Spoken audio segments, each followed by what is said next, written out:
A todos os irmãos e irmãs que estão conosco, tanto aqui pelo Google Meet, tanto pelo YouTube, que a graça e a paz de Deus, nosso Pai, de nosso Senhor e Salvador Jesus Cristo, seja com todos. E que seja a palavra de Deus, né, que fale conosco. Vocês estão vendo aqui simplesmente um vermezinho, né, como diz em Isaías 41:14. Um vermezinho, um servo inútil, como Jesus Cristo disse em Lucas 17:10, todas as vezes que fizerdes tudo que vos for mandado, dizeis, somos servos inúteis, pois fizemos apenas o que devíamos fazer. Não tenho nenhum mérito diante de Deus que possa alegar perante ninguém, mas vamos compartilhar um pouco daquilo que nós temos aprendido.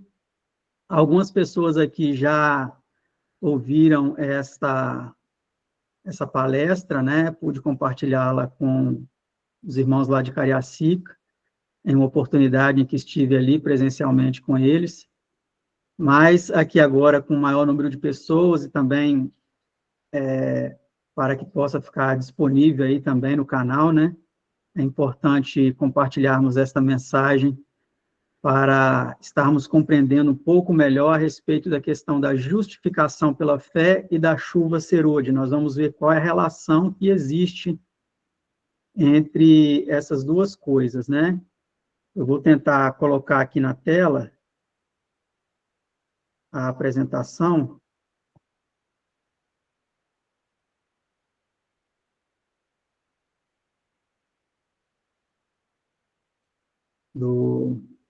Dos slides. Creio que está dando para ver aí, né? Então, o título dessa palestra é A Justificação pela Fé e a Chuva Serôdia, na Bíblia e no Espírito de Profecia, né? Eu vou tentar ser bem direto, não comentar muito, porque é muito conteúdo, e vamos deixar a própria Bíblia falar, né? E os textos também que vamos ler do Espírito de Profecia, para que a gente venha, então, assim, ser mais objetivo. Esta mensagem foi motivada por uma curiosidade, e sempre quando lia esse texto, ficava me perguntando, né, o porquê. A senhora White, ela disse que vários escreveram a ela indagando se a mensagem da justificação pela fé é a mensagem do terceiro anjo. E tenho respondido, é a mensagem do terceiro anjo em verdade.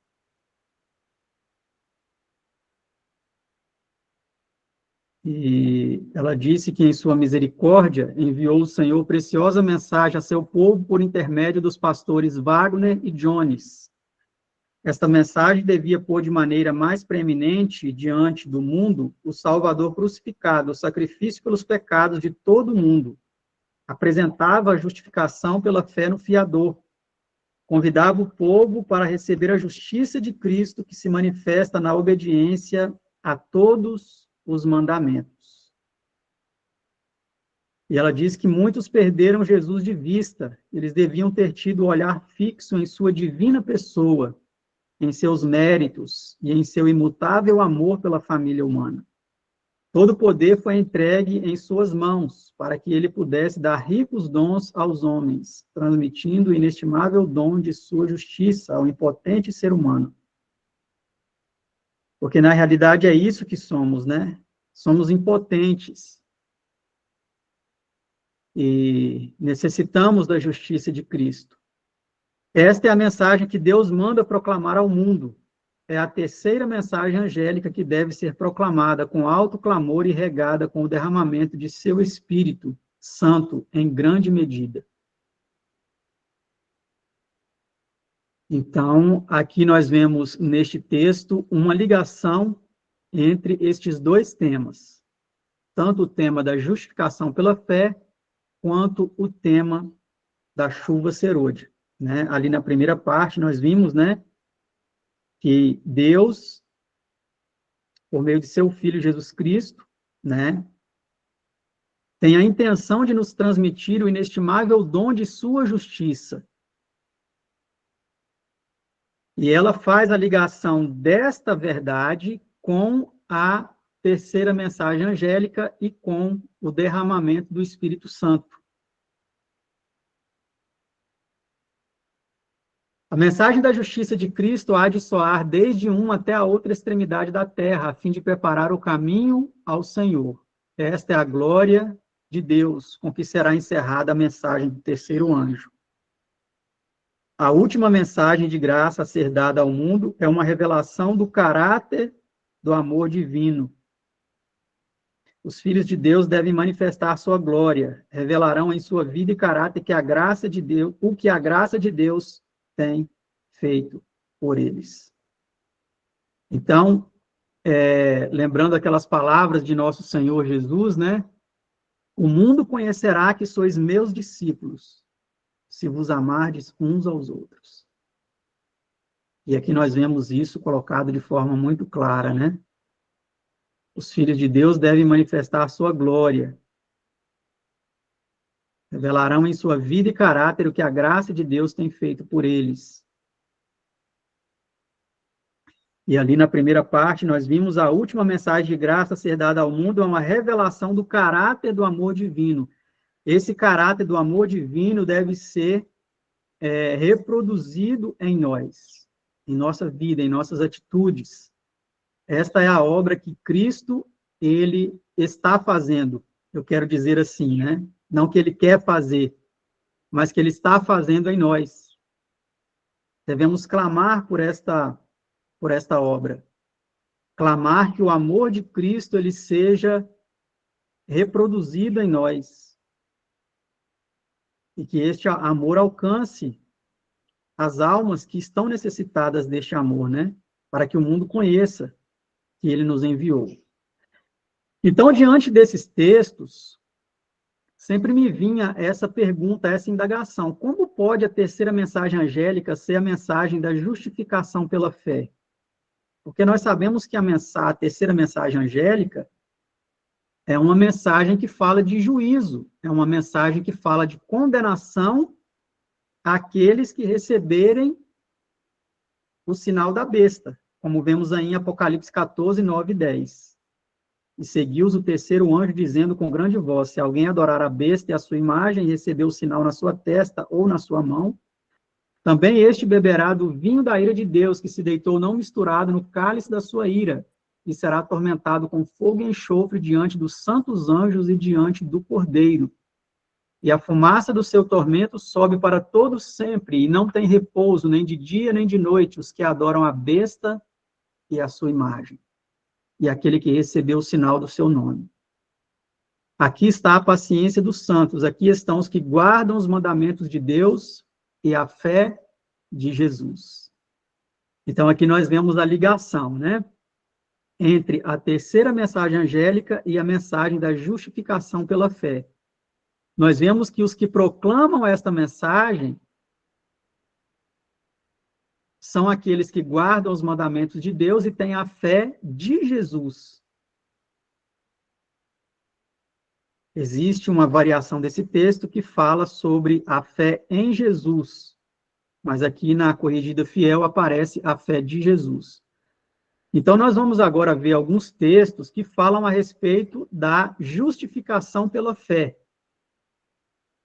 e fazer a associação com essa terceira mensagem angélica. O porquê a terceira mensagem angélica é a mensagem da justificação pela fé.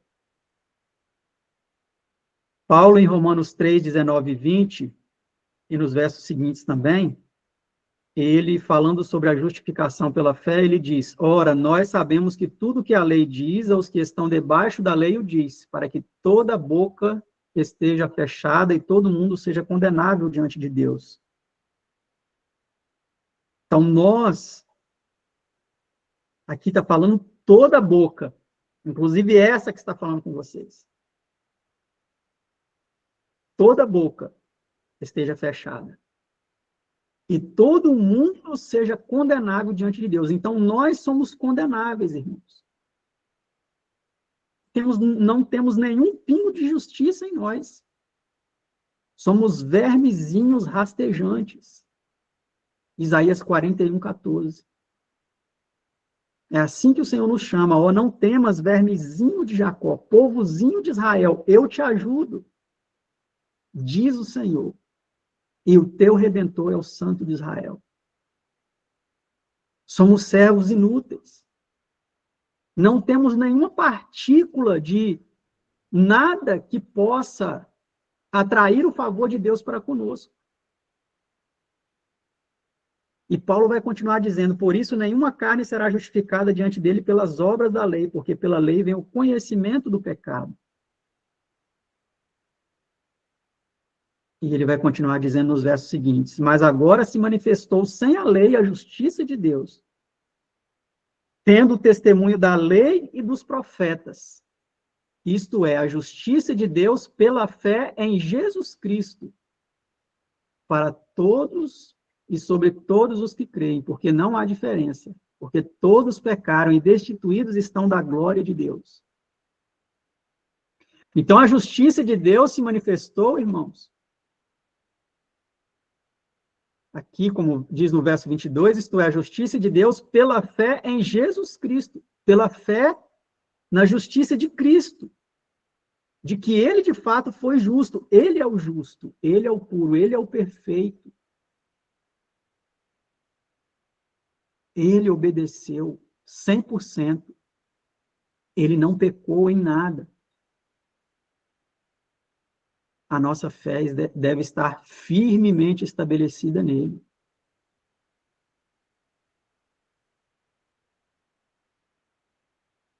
Paulo, continuando falando sobre a justificação pela fé em Cristo Jesus, ele diz em Romanos 3, 24 a 26, sendo justificados gratuitamente pela sua graça, pela redenção que há em Cristo Jesus.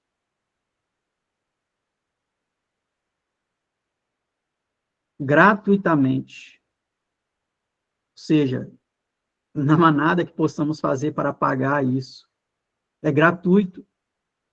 Ao qual Deus propôs para propiciação pela fé no seu sangue, para demonstrar a sua justiça pela remissão dos pecados dantes cometidos, sob a paciência de Deus.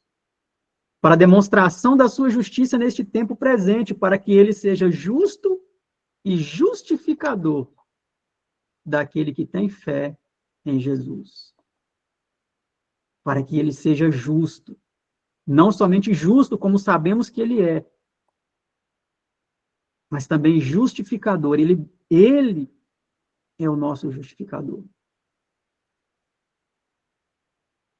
Ele quer operar em nós, irmãos, essa obra de justificação, de purificação, de transformação. Mas para isso a nossa justiça própria tem que ser lançada ao pó. Temos que olhar para nós não com autoestima, mas sabendo de fato, irmãos, o que somos. E olhar para Jesus, que é o autor e consumador da nossa fé, né? Como vamos ver daqui a pouco aqui, em Hebreus 12, 2. Tendo sido, pois, justificados pela fé, temos paz com Deus, por nosso Senhor Jesus Cristo, pelo qual também temos entrada pela fé a esta graça, na qual estamos firmes e nos gloriamos na esperança da glória de Deus. Porque todos os que sem lei pecaram, sem lei também perecerão, e todos os que sem lei pecaram, pela lei serão julgados, porque os que ouvem a lei não são justos diante de Deus. Mas os que praticam a lei hão de ser justificados. Então, muitos costumam dizer, né, que Paulo, ele é o arauto da mensagem da justificação pela fé, e citam textos que ele lança a lei aparentemente em descrédito, né? E que não somos justificados pelas obras da lei, como vimos aqui no texto anterior, mas não, ele também fala da lei, ele exalta a lei.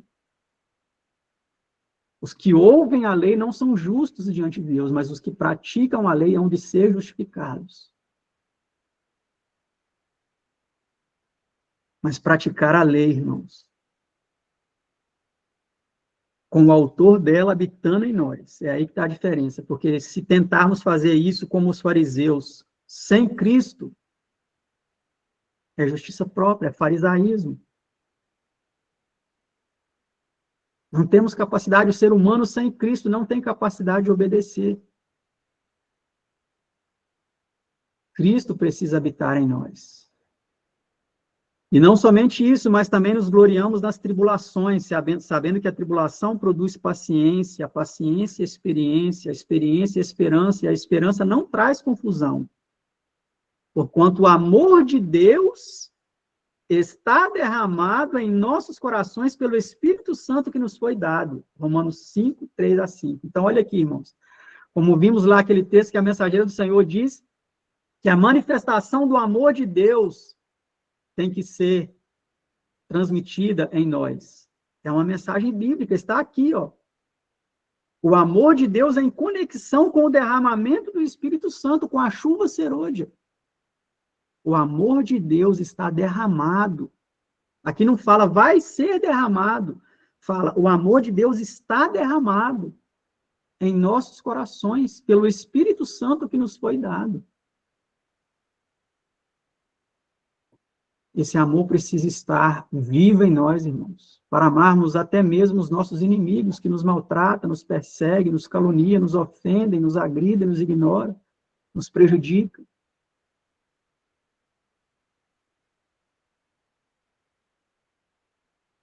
Se este amor não está em nós, irmãos, não é o Espírito de Cristo que nos domina, é outro Espírito. É outro Espírito. É o mesmo Espírito que dominou o coração dos fariseus, que cheios de ódio, inveja, como vimos na lição, né? Perseguiram a Cristo, crucificaram a Cristo, desprezaram a Cristo. Já estou crucificado com Cristo e vivo não mais eu, mas Cristo vive em mim. A vida que agora vivo na carne, vivo-a pela fé do Filho de Deus. Olha que interessante esse texto, né? Ele não fala a fé no Filho de Deus. Vivo pela fé do Filho de Deus. A mesma fé que Cristo manifestou e viveu. Se ele viver em nós, essa fé vai ser manifesta. Com Cristo vivendo em nós. O qual me amou e a si mesmo se entregou por mim, Gálatas 2:20. E também nós nos entregaremos. Assim como Cristo se entregou por nós, nós também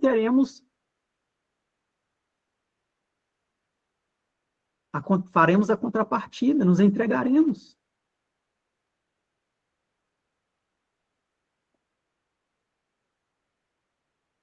E, na verdade, tenho também por perda todas as coisas pela excelência do conhecimento de Cristo Jesus, meu Senhor, pelo qual sofri a perda de todas essas coisas e as considero como esterco, para que possa ganhar a Cristo e seja achado nele.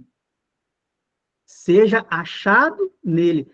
Quando Deus nos procura, irmãos e irmãs, quando Deus nos procura, Ele está nos achando em Cristo? Essa é a pergunta que devemos fazer. Que aqui Paulo coloca. E seja achado nele, não tendo a minha própria justiça que vem da lei, mas a que vem pela fé de Cristo, a justiça que vem de Deus pela fé. Filipenses 3, 8 e 9. Esta é a mensagem que deve ser pregada ao mundo, irmãos. Essa é a terceira mensagem angélica. E daqui a pouco nós vamos entender com mais propriedade por que essa é a terceira mensagem angélica, o que isso aqui tem a ver com a mensagem que condena, né? Que é uma condenação aos que adoram a besta e a sua imagem. Por causa disso, me ponho de joelhos perante o Pai de nosso Senhor Jesus Cristo, do qual toda a família, nos céus e na terra, toma o nome, para que, segundo as riquezas da sua glória, vos conceda que sejais fortalecidos com poder pelo seu Espírito, no homem interior, para que Cristo habite pela fé nos vossos corações, a fim de, estando enraizados e fundados em quê, irmãos? Ó, enraizados e fundados em amor.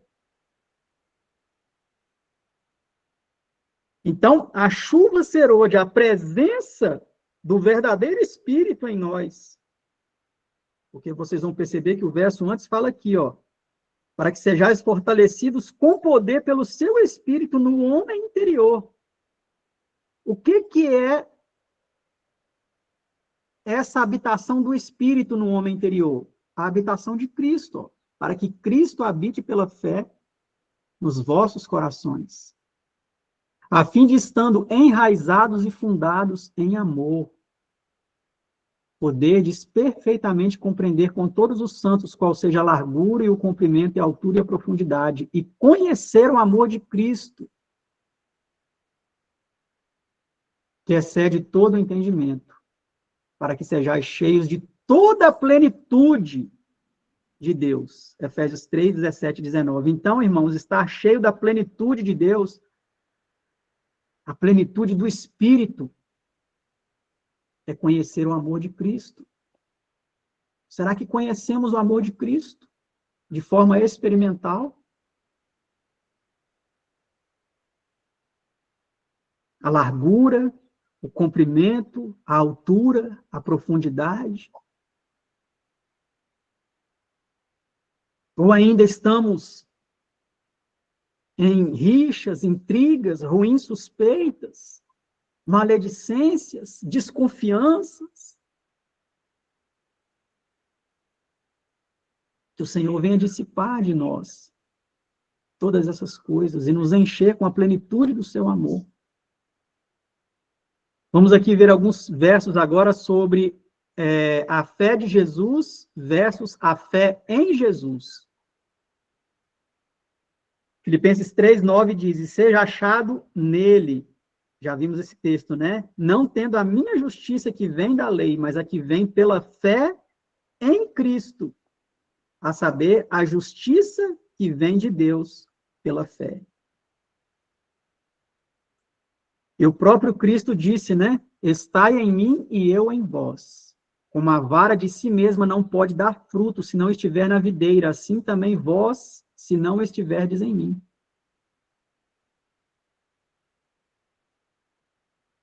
Vamos aqui ler mais alguns versos aqui dessas importantes palavras de nosso Senhor Jesus Cristo, né? Lá em João capítulo 15. Porque ele foi muito específico nessa mensagem. Verso 5, ele diz, eu sou a videira e vós as varas, quem está em mim, eu nele, esse dá muito fruto, porque sem mim nada podeis fazer. Se não estivermos em Cristo, nada poderemos fazer. Se alguém não estiver em mim, será lançado fora como a vara e secará, e os colhem e lançam no fogo e ardem. Se vós estiverdes em mim, as minhas palavras estiverem em vós, pedireis tudo o que quiseres e vos será feito. Nisso é glorificado meu Pai, que deis muito fruto, e assim sereis meus discípulos. Como o Pai me amou, também eu vos amei a vós. Permanecei no meu amor. Se guardardes os meus mandamentos, permanecereis no meu amor, do mesmo modo que tenho guardado os mandamentos de meu Pai, permaneço no seu amor. Tenho-vos dito isso para que o meu gozo permaneça em vós e o vosso gozo seja completo.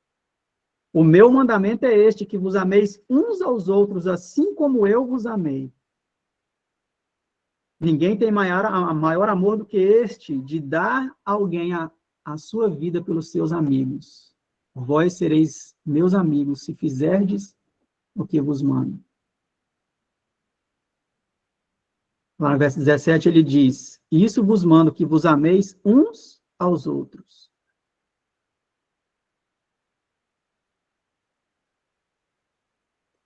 Então, esta mensagem, a mensagem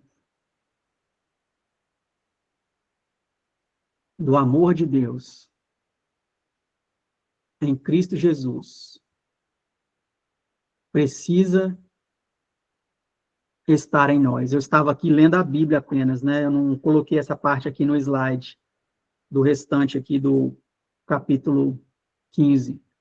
Mas é importante que cada um de nós meditemos depois nesse capítulo inteiro, né?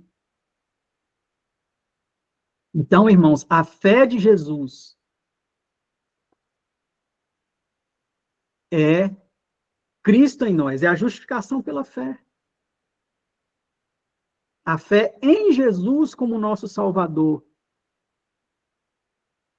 ela só terá sentido se o próprio Cristo habitar em nós, se a fé de Jesus for real em nós. Porque a fé de Jesus, ela é Cristo em nós. É isso que é a fé de Jesus. Como vemos aqui, ó, em Colossenses 1, 27 e 28. Aos quais Deus quis fazer conhecer quais são as riquezas da glória deste mistério entre os gentios, que é Cristo em vós, a esperança da glória.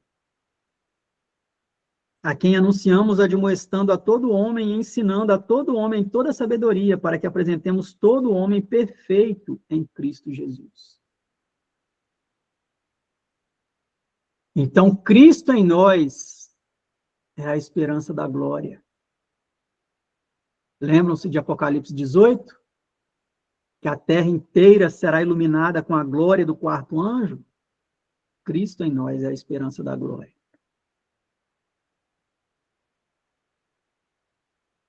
Pelas quais ele nos tem dado grandíssimas e preciosas promessas, para que por elas fiqueis participantes da natureza divina, havendo escapado da corrupção que pela concupiscência há no mundo, segundo Pedro 1:4. Vamos para mais um texto agora que mostra que a fé de Jesus é Cristo em nós. Não cuideis que vim destruir a lei ou os profetas, não vim destruir, mas cumprir. Porque em verdade vos digo que até que o céu e a terra passem, nem um jota ou um tio jamais passará da lei, sem que tudo seja cumprido. Qualquer, pois, que violar um destes mandamentos, por menor que seja, e assim ensinar aos homens, será chamado menor no reino dos céus. Aquele, porém, que os cumprir e ensinar, será chamado grande no reino dos céus. Porque vos digo que se a vossa justiça não exceder a dos escribas e fariseus, de modo nenhum entrareis no reino dos céus. Mateus 5, 17 a 20.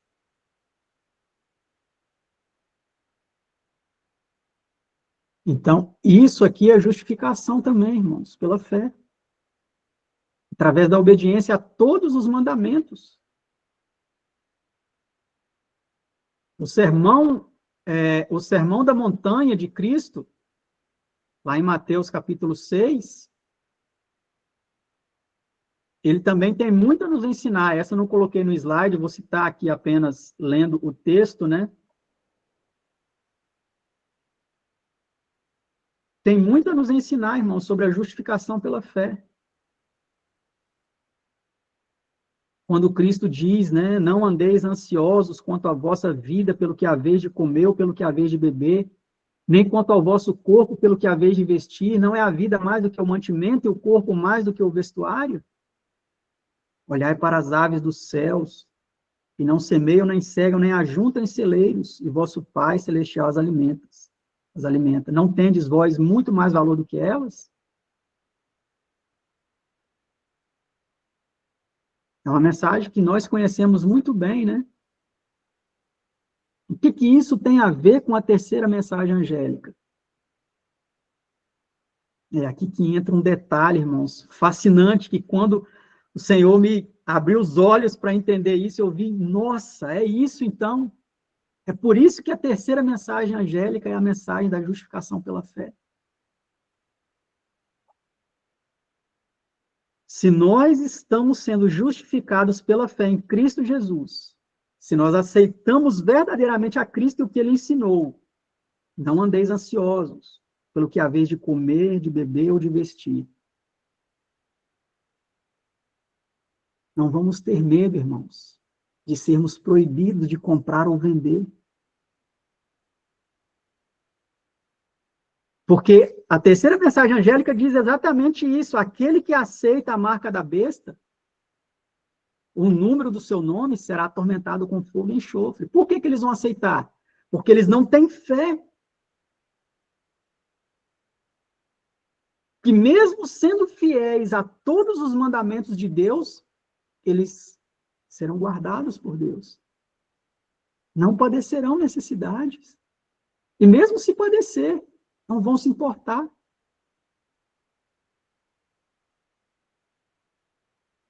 Porque eles entenderam, irmãos, a fé de Jesus. Jesus confiava implicitamente em seu Pai. Não se preocupava se ele ia ter o que comer ou o que beber. Ele sabia que o Pai cuidava dele. Se nós tivermos essa mesma fé que Jesus teve, irmãos, não vamos nos preocupar se vamos ser proibidos de comprar ou vender. Nossa fé estará firmada em Cristo e em Deus. E nenhuma arma preparada contra nós será capaz de nos dissuadir, de mantermos a fé em Cristo. Porque vos digo que se a vossa justiça não exceder a dos escribas e fariseus, de modo nenhum entrareis no reino dos céus.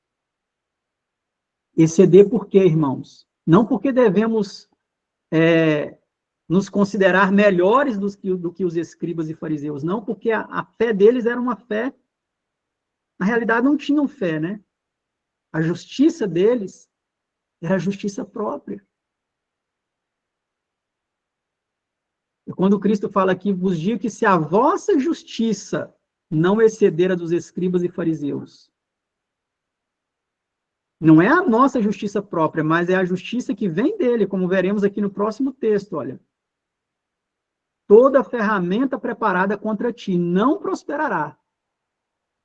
Pode vir decreto dominical, pode vir decreto de morte, não vai prosperar, irmãos. Toda língua que se levantar contra ti em juízo, tu a condenarás. Seremos levados aos tribunais. Muitas línguas se levantarão contra nós para nos condenar, irmãos. Mas a promessa de Deus para nós é esta aqui. Toda língua que se levantar contra ti em juízo, tu a condenarás. Como? Através do está escrito, do assim diz o Senhor, através da justiça de Cristo em nós. Esta é a herança dos servos do Senhor. E a sua justiça, lembra que Jesus Cristo disse, se a vossa justiça não exceder a dos escribas e fariseus, aqui nós vemos, e a sua justiça que de mim procede, diz o Senhor. A justiça dos fariseus procedia deles mesmos. Por isso que Cristo diz que a nossa justiça tem que exceder a dos escribas e fariseus. Porque a deles procedia deles mesmos. Mas a nossa procede dele.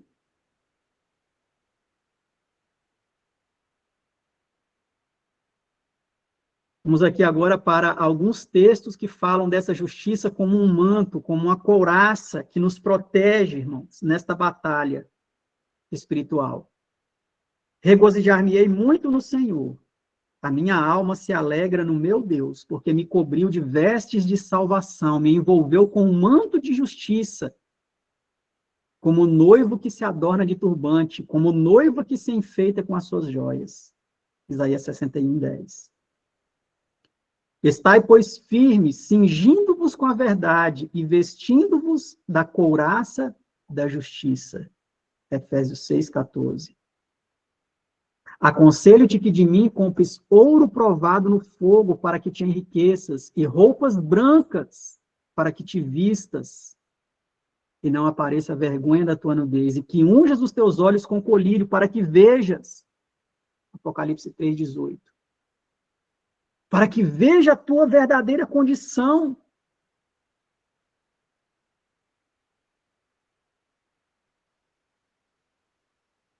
E um dos anciãos me falou dizendo, estes que estão vestidos de vestes brancas, quem são? E de onde vieram? E eu disse-lhe, Senhor, tu sabes. E ele disse-me, estes são os que vieram da grande tribulação. E lavaram as suas vestes e as branquearam no sangue do Cordeiro. Apocalipse 7, 13 e 14. Regozijemo-nos e alegremo-nos e demos-lhe glória, porque vindas são as bodas do Cordeiro, e já a sua esposa se aprontou, e foi-lhe dado que se vestisse de linho fino, puro e resplandecente, porque o linho fino são as justiças dos santos. E disse-me, escreve, bem-aventurados aqueles que são chamados à ceia das bodas do Cordeiro, e disse-me, estas são as verdadeiras palavras de Deus. E também faço esta oração, que o vosso amor, eu gosto sempre de mudar aqui, né, de vosso para nosso, que o nosso amor aumente mais e mais, em pleno conhecimento e toda percepção, para aprovarmos as coisas excelentes e sermos sinceros e inculpáveis para o dia de Cristo, cheios do fruto de justiça, o qual é mediante Jesus Cristo, para a glória e louvor de Deus. Filipenses 1, 9 a 11. Então, olha aqui, mais um texto onde vemos a mensagem da justiça de Cristo associada, irmãos, com o amor. O amor de Cristo, o amor de Deus abundante em nós.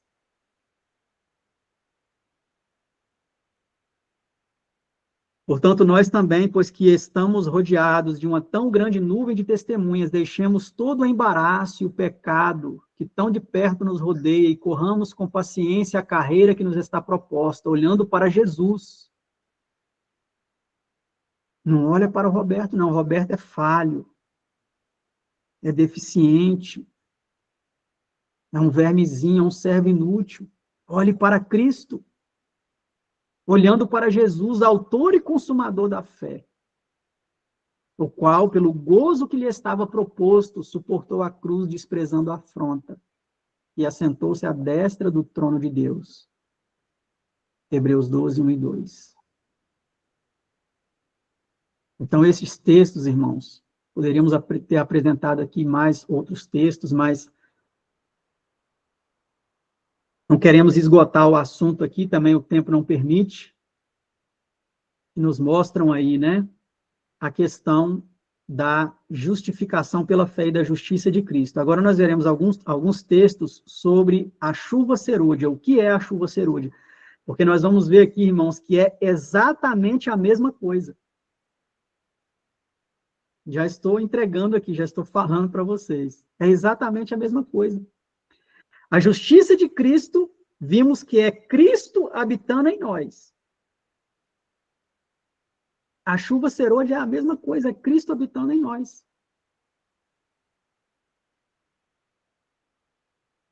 Inclinai os ouvidos, ó céus, e falarei, e ouça a terra as palavras da minha boca. Goteja a minha doutrina como a chuva, destile a minha palavra como orvalho, como chuvisco sobre a erva, como gotas de água sobre a relva. Deuteronômio 32, 1 e 2. Então, aqui nós vemos que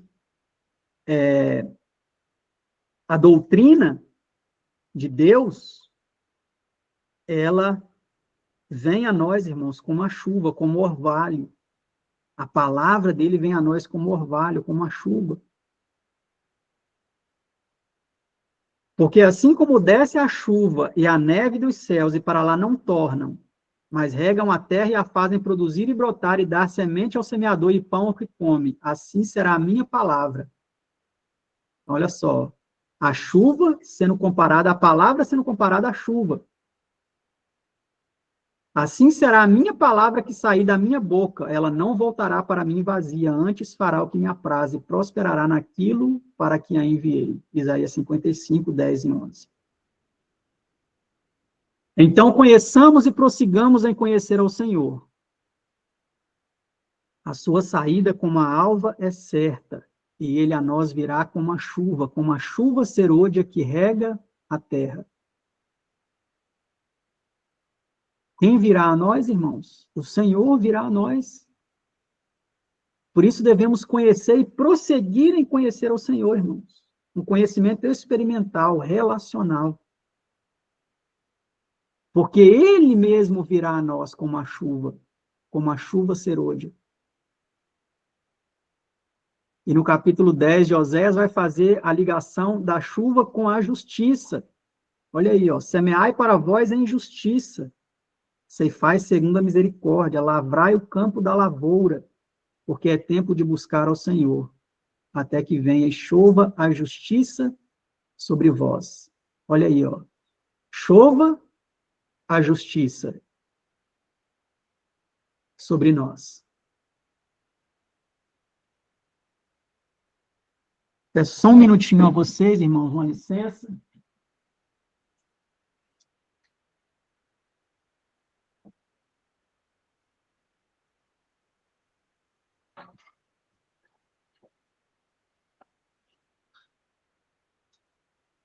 Um alarme ali do celular começou a tocar. Então, aqui, olha que interessante que nós percebemos neste texto a mensagem da justiça sendo associada com a mensagem da chuva serôdia, irmãos. Por isso que podemos concluir que a justificação pela fé e a chuva serôdia é a mesma coisa. Olha aqui, ó, semeai para vós em justiça, ceifai segundo a misericórdia, lavrai o campo da lavoura, porque é tempo de buscar ao Senhor, até que venha e chova a justiça sobre vós, sobre nós.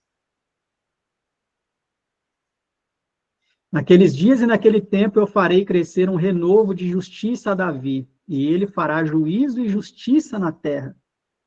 Naqueles dias Judá será salvo, e Jerusalém habitará salvo, e este é o nome pelo qual ela será chamada, o Senhor, nossa justiça. Jeremias 33, 15 a 16. Pedi ao Senhor chuva no tempo da chuva serôdia, sim, ao Senhor que faz relâmpagos, e lhes dará chuvas abundantes, e a cada um erva do campo. E neste mesmo contexto, irmãos,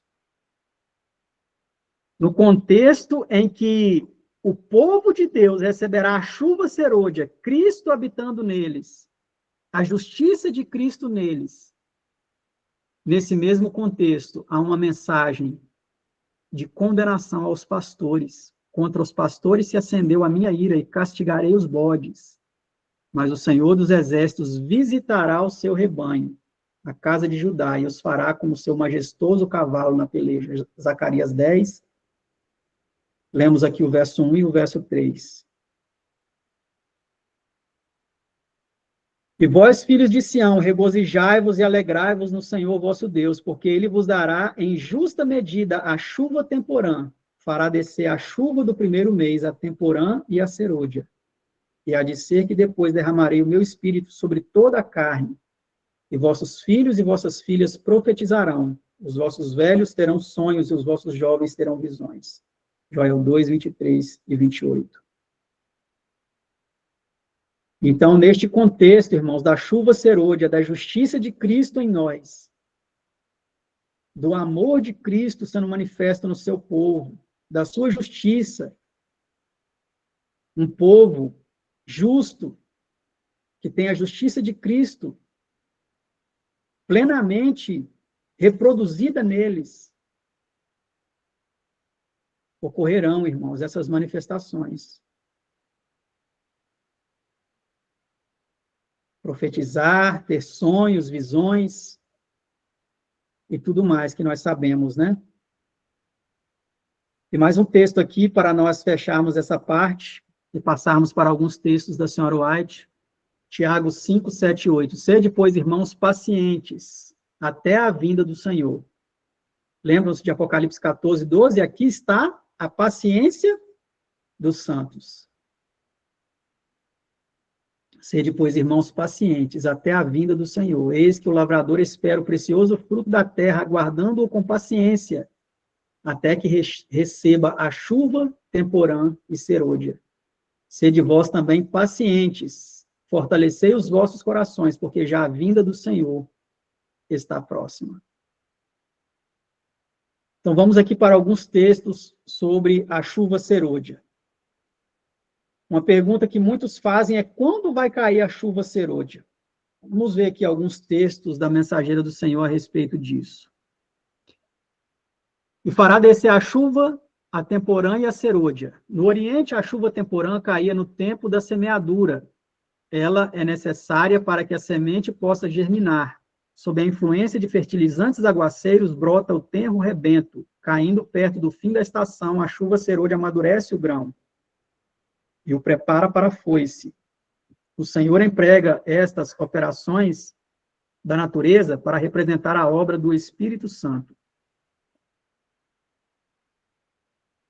Não vou ler todos os textos aqui, tá? Eu vou pular alguns, porque são muitos. Aqui ela explica, né, o contexto da chuva serôdia, como que caía no Oriente e tudo mais. E, em alguns momentos, ela fala que a chuva temporã, ela caiu no primeiro século, na época dos apóstolos.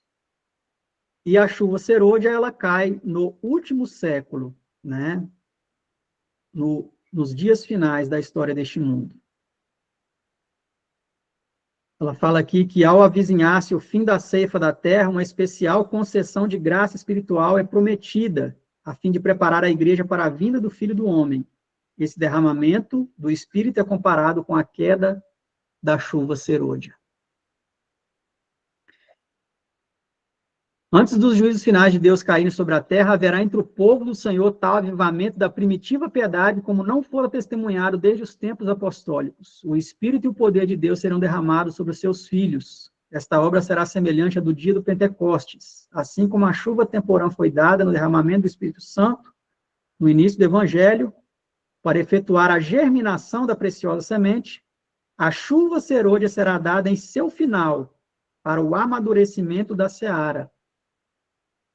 Então, quando a ordem for dada, irmãos, pelo Pai ao Filho, né, para ele vir e ceifar a messe da terra e colher os frutos, né, essa colheita será feita após o amadurecimento da seara. Então, quando o mundo estiver maduro, quando as decisões finais, as últimas decisões forem feitas,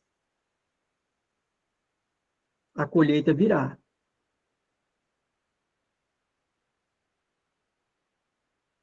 A chuva serôdia produzirá o alto clamor. Neste tempo, a chuva serôdia, o refrigério pela presença do Senhor, virá para dar poder à grande voz do terceiro anjo e preparar os santos para estarem em pé, de pé, no período em que as 7 últimas pragas serão derramadas. Ouvi os que estavam revestidos da armadura. Lembra os textos que vimos? A couraça da justiça, revestido da armadura da justiça de Cristo. Ouvi os que estavam revestidos da armadura falar sobre a verdade com grande poder. Isso produzia efeito. Perguntei o que havia operado esta grande mudança. Um anjo respondeu: foi a chuva serôdia. O refrigério pela presença do Senhor. A presença do Senhor no seu povo. O alto clamor do terceiro anjo. É isso que vai produzir efeito, irmãos. Não é o que nós somos capazes de fazer, mas é o que Cristo é capaz de fazer quando nós deixamos que Ele atue em nós. A chuva temporã produz conversão. A chuva serôdia desenvolve um caráter semelhante ao de Cristo. Em nenhum ponto de nossa experiência podemos nós dispensar a assistência daquilo que nos habilita a fazer justamente o começo. As bênçãos recebidas sob a chuva temporã são-nos necessárias até o fim. Ao irmos ao Senhor em busca do Espírito Santo, este operará em nós mansidão e humildade, bem como consciente confiança de que Deus nos concederá a aperfeiçoadora chuva serôdia.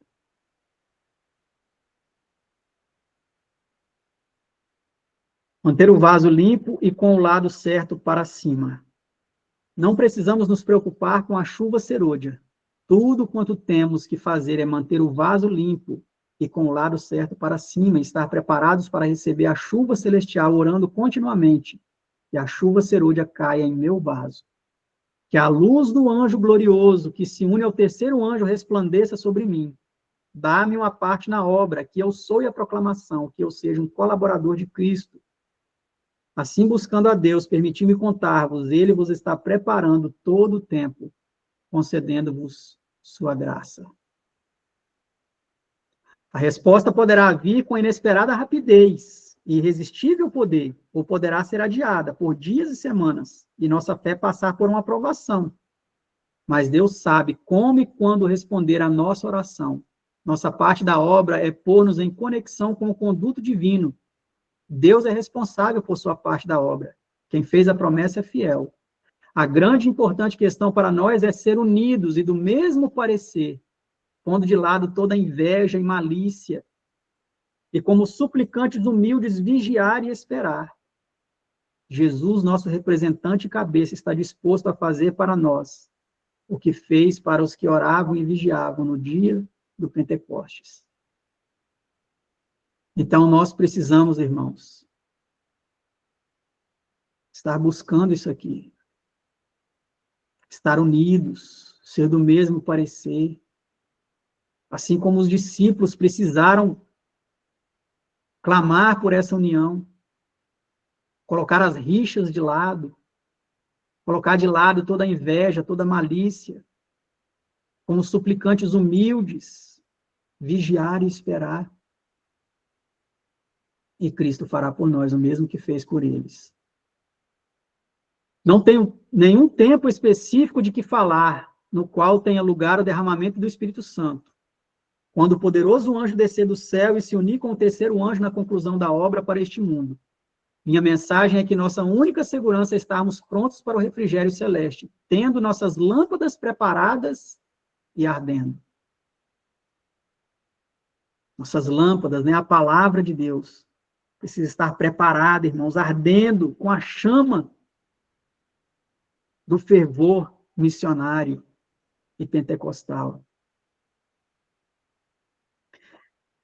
Então, ao mesmo tempo em que aqui ela fala, não tenho nenhum tempo específico de que falar que vá ser derramada a chuva serôdia, nesse outro texto nós já vemos aqui um tempo em que ela fala, né? Um contexto aqui da época, em que ela mostra que essa concessão espiritual do Espírito será dada ao povo de Deus nos últimos dias. Ela diz, vi que Deus tinha filhos que não reconheciam o sábado e não o guardavam.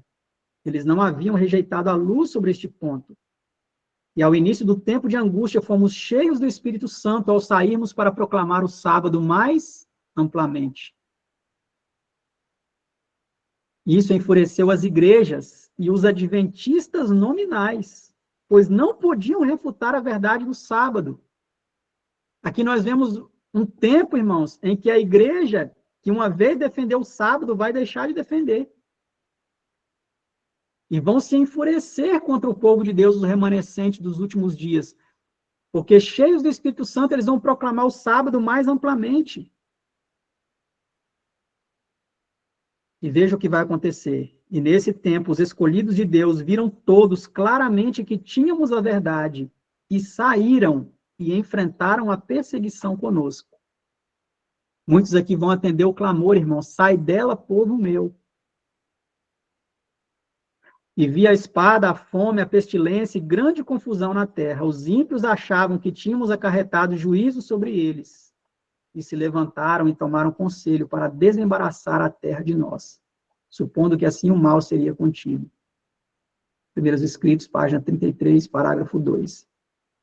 Então, aqui nós vemos um contexto, irmãos, já ali por ocasião do decreto dominical, né? Onde o sábado será proclamado mais amplamente. Essa questão do sábado será agitada. E muitas decisões serão feitas, né? Serão tomadas em favor da verdade. E muitos vão se colocar ao lado do Senhor. Nenhum de nós jamais receberá o selo de Deus enquanto o caráter tiver uma nódoa ou mácula sequer. Cumpre-nos remediar os defeitos de caráter, purificar de toda contaminação o templo da alma. Como fala em 2 Coríntios 7, verso 1, purificai-vos, pois que temos tais promessas, purifiquemo-nos de toda contaminação da carne e do espírito, aperfeiçoando a santidade no temor do Senhor. Então a chuva serúdia cairá sobre nós, como caiu a temperança dos discípulos no dia do Pentecostes. Aqui, para finalizar, irmãos, quero ler mais alguns textos aqui com vocês que falam desta grande responsabilidade que está sobre nós, né? De tirar todo impedimento para que venhamos receber esta chuva tão preciosa que nós aguardamos e que nós clamamos e que oramos por ela, né? Deus conduz avante o seu povo, passo a passo, leva-os a diferentes pontos destinados a manifestar o que está no coração.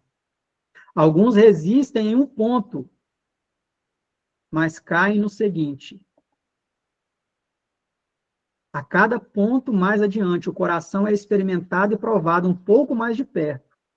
Se o professo povo de Deus verifica estar o coração contrário a esta incisiva obra, isso os deve convencer de que tem alguma coisa a fazer a fim de vencer, uma vez que não queiram ser vomitados da boca do Senhor. Olha que sério isso aqui, irmãos. Olha que sério isso. Vou repetir. Se o professo povo de Deus verifica estar o coração contrário a esta incisiva obra, isso os deve convencer de que tem alguma coisa a fazer a fim de vencer, uma vez que não queiram ser vomitados da boca do Senhor. Disse o anjo. Aqui, irmãos, não é a senhora White, não é o Roberto, não é ninguém que está falando, é o anjo. Veja o que o anjo disse. Deus atuará mais e mais rigorosamente a fim de experimentar e provar cada um entre o seu povo. Alguns são prontos em receber um ponto, mas quando Deus os leva a outro ponto difícil, recuam diante dele e ficam para trás, pois acham que isso golpeia diretamente algum ídolo acariciado. Aí tem eles oportunidade de ver o que em seu coração está excluindo a Jesus. Prezam alguma coisa mais que a verdade, o coração não está preparado para receber a Jesus. Lembrando que a justificação pela fé e a chuva serôdia é exatamente isso, irmãos, é receber a Jesus, reinando em nós. Então, se tem algo em nosso coração, irmãos, que está impedindo que Jesus habite, precisamos nos examinar. Que diz que o Senhor nos deu o colírio para enxergarmos. Os indivíduos são experimentados e provados por um espaço de tempo, a ver se sacrificarão seus ídolos e darão ouvidos ao conselho da testemunha verdadeira. Caso alguém não seja purificado pela obediência à verdade e vença o egoísmo, o orgulho e as más paixões. Isso aqui é a raiz de todo pecado, irmãos. Primeiramente, o egoísmo, o eu. Se não vencermos o eu, o orgulho, as más paixões, os anjos de Deus têm a recomendação. Estão entregues a seus ídolos. Deixem-nos. Oséias 4:17. E eles passarão adiante a sua obra, deixando esses com seus pecaminosos traços não subjugados ao comando dos anjos maus. Os que satisfazem em todos os pontos e resistem a toda prova e vencem, seja qual for o preço, atenderam ao conselho da testemunha verdadeira e receberão a chuva serôdia, estando assim aptos para a trasladação. Testemunhos para a Igreja 1, página 187, parágrafo 1. Na visão que recebi em Rochester, Nova York, em 25 de dezembro de 1865, foi-me mostrado que está perante nós a mais solene obra. Sua importância e magnitude não são compreendidas. Quando notei manifesta indiferença em toda parte, fiquei alarmada por pastores e povo. Parecia haver uma paralisia sobre a causa da verdade presente. A obra de Deus parecia estagnada. Pastores e povo acham-se despreparados para o tempo em que estão vivendo. E quase todos os que professam crer na verdade presente são incapazes de compreender a obra de preparação para este tempo. Em seu presente estado de ambição mundana, com sua falta de consagração a Deus e devoção a si mesmos, acham-se completamente sem condições de receber a chuva serôdia. E tendo feito tudo permanecer contra a ira de Satanás, que por suas falsidades quer fazê-los naufragar na fé, prendendo-os a um agradável engano. acham estar totalmente certos quando estão totalmente errados. Acham estar totalmente certos. Rico sou, estou enriquecido e de nada tenho falta. Quando estão totalmente errados. Pastores e povo devem progredir mais na obra de reforma. Deveriam iniciá-la sem demora para corrigir seus errôneos hábitos de comer, beber, vestir e trabalhar. Vi que um grande número de pastores não está desperto para este importante assunto. Não estão todos onde Deus gostaria que estivessem. O resultado é que alguns só podem mostrar pouco fruto em seu trabalho. Os pastores deveriam ser exemplos ao rebanho de Deus. Não estão, porém, a salvo das tentações de Satanás. É precisamente a eles que Satanás busca enganar, se for bem-sucedido em iludir um pastor, fazendo sentir falsa segurança e desviando-lhe a mente da obra, ou ainda o enganando quanto à sua verdadeira condição diante de Deus. Terá feito muito. Precisais fazer veredas retas para os vossos pés, para que o coxo não se desvie do seu caminho. Somos rodeados pelos aleijados e pelos que manquejam na fé, e vocês devem ajudá-los. Não coxeando vocês mesmos, mas ficando de pé, como homens que foram experimentados e provados, firmes ao princípio como a rocha. Sei que se deve fazer uma obra em favor do povo, ou muitos não estarão preparados para receber a luz do anjo que foi enviada do céu para iluminar toda a terra com a sua glória. Não penso que sejam encontrados como vasos de honra no tempo de ver a glória de Deus, se entregar de sua alma à vaidade, falando coisas perversas e alimentando em segredo as raízes da amargura. Certamente que o desagrado de Deus recairá sobre toda a alma que acaricia e nutre essas raízes de dissensão e possui um espírito tão diferente do espírito de Cristo.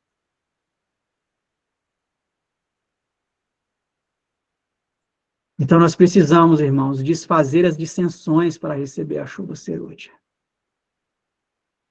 Assim pode ser agora. Ponham de parte os cristãos toda dissensão e entreguem-se a Deus para a salvação dos perdidos. Com fé peçam a bênção prometida e virá.